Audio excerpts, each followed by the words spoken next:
Good morning, everybody. In the last video clip, we have just read about the evaporation and the boiling and what is the difference between the evaporation and boiling. Okay. Now today in this video, we are going to just discuss about the factor affecting the evaporation, है ना.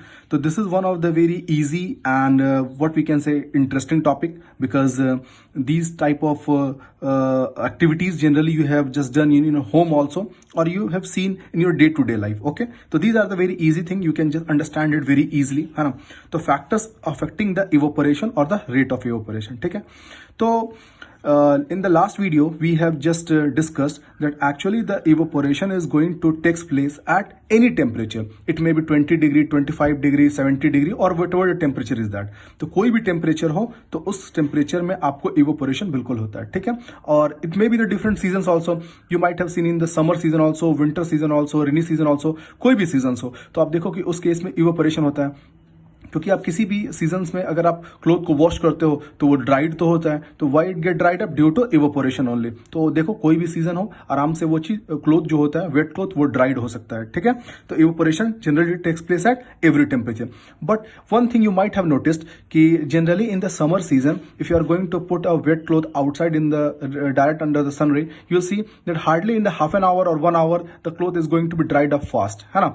But in the winter season और इन the rainy season it take a longer time, है ना. तो यहाँ पे आपने देखा कि अगर टेम्परेचर अगर ज्यादा होगा तो रेट ऑफ इवेपोरेशन बिल्कुल फास्ट होगा, है ना.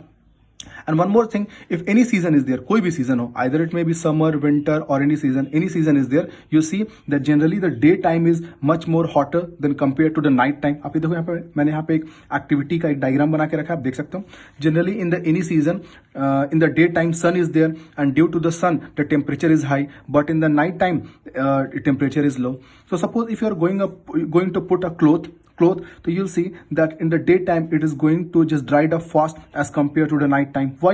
Because in the daytime temperature is high. So if the temperature will be high, the rate of evaporation will be high. Therefore you will see the wet cloth is going to be dried up very fast. So we can say the temperature is directly proportional to the rate of evaporation, है ना. देखो, with the increase of temperature, more number of particles get enough kinetic energy to go into the vapor state. Therefore temperature is directly proportional to the rate of evaporation. इसका मतलब ये हुआ कि अगर temperature अगर ज्यादा प्रोवाइड करेंगे तो जो भी मॉलिक्यूल्स, जो भी वाटर मॉलिक्यूल्स हैं उनको ज्यादा एनर्जी मिलेगा, और अगर उनको ज्यादा एनर्जी मिलेगा तो उनका जो मोशन है that we can say the kinetic energy, तो काइनेटिक एनर्जी इंक्रीज कर जाएगा, और काइनेटिक एनर्जी इंक्रीज करने से वो वेपर जो स्टेट है उसमें वो फास्ट कन्वर्ट करेंगे. तो we can say that if temperature is more the rate of evaporation will be high. तो ये बहुत एक सिंपल सा एक्टिविटी है जिससे आप आराम से समझ सकते हो कि the temperature is directly proportional to the rate of evaporation. Okay, now second is the surface area.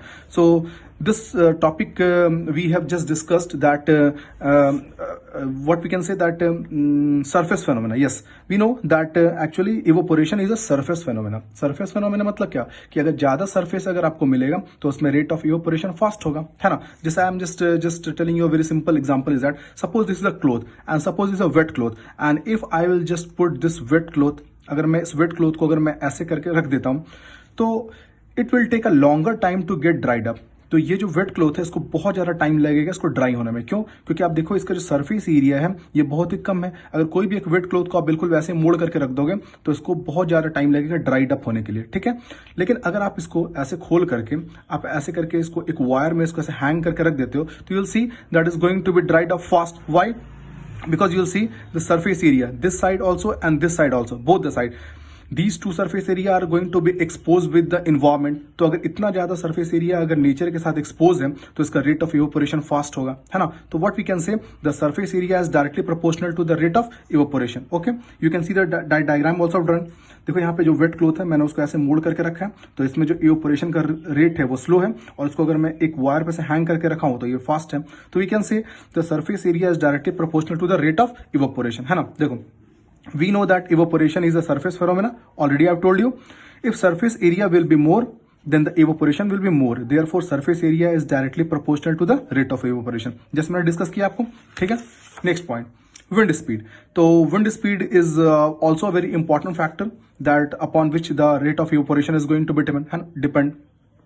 So this might you have noticed that when the wind is blowing very fast outside, and whenever you are going to put a cloth or wet cloth, you see that is going to be dried up very fast. So we can say that wind speed is going to play a very important role in the rate of evaporation, है ना. One more example I can tell you. Suppose अगर आपका जो school dress है अगर वो पूरा गंदा हो गया है, ठीक है, और नेक्स्ट डे आपको स्कूल जाना है, तो अगर आपने उसे नाइट में अगर वॉश किया है तो सुबह तक उसको अगर आपको उसको ड्राइड करना है, तो what you do, you directly put under the fan. तो if you are going to put under the fan, you will notice that in the morning time you will when you see the cloth it get dried up completely, है ना. तो आपने देखा क्या कि आपने अगर उसके फैन के अंडर में रखा तो वो बहुत जल्दी आपका सूख गया, है ना. तो what we can say that if the wind speed is high the rate of evaporation is high. अब देखो एक नॉर्मल क्लोथ को मैंने ऐसे हैंग करके रखा है तो वो आराम से धीरे धीरे करके आपको देख रहे ऐसे करके इवेपोरेट हो रहा है. लेकिन आप अगर उसको एक फैन के अंदर रखोगे तो अगर यहाँ पे फैन से आपको क्या होगा, विंड आएगा, और विंड से क्या होगा, जो रेट ऑफ इवेपोरेशन फास्ट होगा. तो ये जो वेट क्लोथ है ये बहुत जल्दी आपको ड्राइड अप होगा, है ना. देखो मैंने लिखा है high speed moving wind convert water into the water vapor easily, and it is common observation that clothes dried faster on the windy days. तो ये आपको मैंने बताया आपको कि अगर कभी भी अगर बाहर में अगर बहुत तेज हवा चल रही है तो वहां पे जो क्लोथ है वो बहुत जल्दी तेजी से सूखता है ना. Therefore, we can say the wind speed is directly proportional to the rate of evaporation. So we can say that if the wind speed is more, the rate of evaporation will be more, and if the wind speed is less, rate of evaporation is also less, है ना. Okay. And the last factor is the humidity. तो आप humidity को पहले मैं एक example से आपको समझाता हूँ ये एक्चुअली में है क्या. पहले तो आप देखो ह्यूमिडिटी का डेफिनेशन. तो आपको पता है the amount of water vapour present in the air, मतलब एयर में आपको वाटर वेपर प्रेजेंट होता है, ठीक है, ये आपको पता है. This is the humidity. तो अब ह्यूमिडिटी कैसे एक इंपॉर्टेंट फैक्टर है upon that the rate of evaporation depend, ठीक है. मैं इसके लिए आपको एग्जांपल लेता हूं. सपोज आपकी क्लास में अगर हर एक बेंच में अगर 3-3 स्टूडेंट्स बैठे हैं, ठीक है, और मैं बाहर से अगर और स्टूडेंट्स को ला करके मैं उस क्लास में बैठाना चाहूं तो बहुत कम स्टूडेंट्स को प्लेस मिलेगा, ठीक है. लेकिन अगर सारे बेंचेज में सिर्फ अगर 1-1 स्टूडेंट्स अगर बैठे तो बाहर से और मैं स्टूडेंट्स को ला के उस क्लास में बैठा सकता हूं. इसका मतलब अगर स्टूडेंट्स आपके क्लास में कम बैठे हैं तो मैं बाहर से और स्टूडेंट को ला सकता हूं. लेकिन आपकी क्लास में अगर सफिशिएंट स्टूडेंट बैठे तो मैं बाहर से और स्टूडेंट को नहीं ला सकता हूं, है ना. तो सपोज करो कि यहां पे मैंने 1-2 डायग्राम बना के रखा है, ठीक है. यहां पे देखो ये जो मैं डॉटेड करके दिखा रहा हूं ये एक्चुअल में वाटर वेपर है, ठीक है. और यहां पे देख सकते हो इन दोनों कंडीशंस में यहां पे वाटर वेपर बहुत ज्यादा है, यहां पे कम है. तो अगर यहां पे अगर वाटर वेपर बहुत ज्यादा है तो यहां पे ये जो क्लोथ में जो वाटर पहले से प्रेजेंट है इसको वेपर में कन्वर्ट होकर एटमोस्फेयर में आना है. लेकिन यहां पे ऑलरेडी अगर वाटर वेपर अगर बहुत ज्यादा अमाउंट प्रेजेंट है तो यहां से वाटर को यहां पे जाने के लिए बिल्कुल भी प्लेस नहीं है. तो इसका मतलब इवेपोरेशन का रेट क्या होगा, स्लो. लेकिन यहां पे देखो वाटर वेपर कम प्रेजेंट है, तो वाटर वेपर कम प्रेजेंट है, इसका मतलब इस जो भी वेट क्लोथ में जो भी वाटर है वो इजीली वाटर वेपर में कन्वर्ट होकर आराम से ये एटमॉस्फेयर में आ सकता है ना. तो इन दोनों केसेस में अगर मैं डिस्कस करूंगा तो इस केस में ह्यूमिडिटी जो है वो बिल्कुल क्या है, हाई है, और इसमें क्या है, लो है. तो इसका मतलब अगर ह्यूमिडिटी अगर हाई होगा तो रेट ऑफ इवेपोरेशन क्या होगा, स्लो. और ह्यूमिडिटी अगर लो होगा, लेस होगा, तो इवेपोरेशन क्या होगा, फास्ट.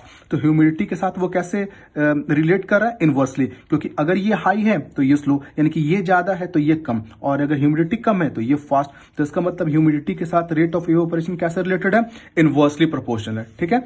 तो मैं देखो इसका पॉइंट देता हूं. The amount of water vapour present in a air that is called the humidity only. Air can hold a definite amount of water vapour at a given temperature. मतलब जो एयर है वो एक डेफिनेट अमाउंट, मतलब एक limited amount of water vapour को hold कर सकता है at a particular temperature. Therefore if the humidity is more evaporation will be less. मतलब अगर ह्यूमिडिटी अगर ज्यादा होगा तो वहां से इवोपोरेशन लेस होगा, क्योंकि यहाँ पे ऑलरेडी वाटर वेपर प्रेजेंट है. तो और ज्यादा जो वाटर है वो वेपर में कन्वर्ट होकर एटमोस्फेयर पे नहीं आ सकते, क्योंकि ऑलरेडी बहुत ज्यादा यहाँ पे वाटर वेपर प्रेजेंट है. Okay. evaporation will less. Humidity is inversely proportional to the rate of evaporation. So we can say that humidity is inversely proportional to the rate of evaporation. Okay. So these are the 4 important factors upon which the rate of evaporation depends. Number 1 is the temperature. How? Directly. Number 2, surface area. How? Directly. And number 3 is the wind speed. How? Directly. And number 4 is the humidity, that is the inversely. So these are the 4 factors upon which the rate of evaporation depend. So just copy down all these points on your fair copy and just try to solve the blue question that are given in your NCERT book. Okay. Thank you.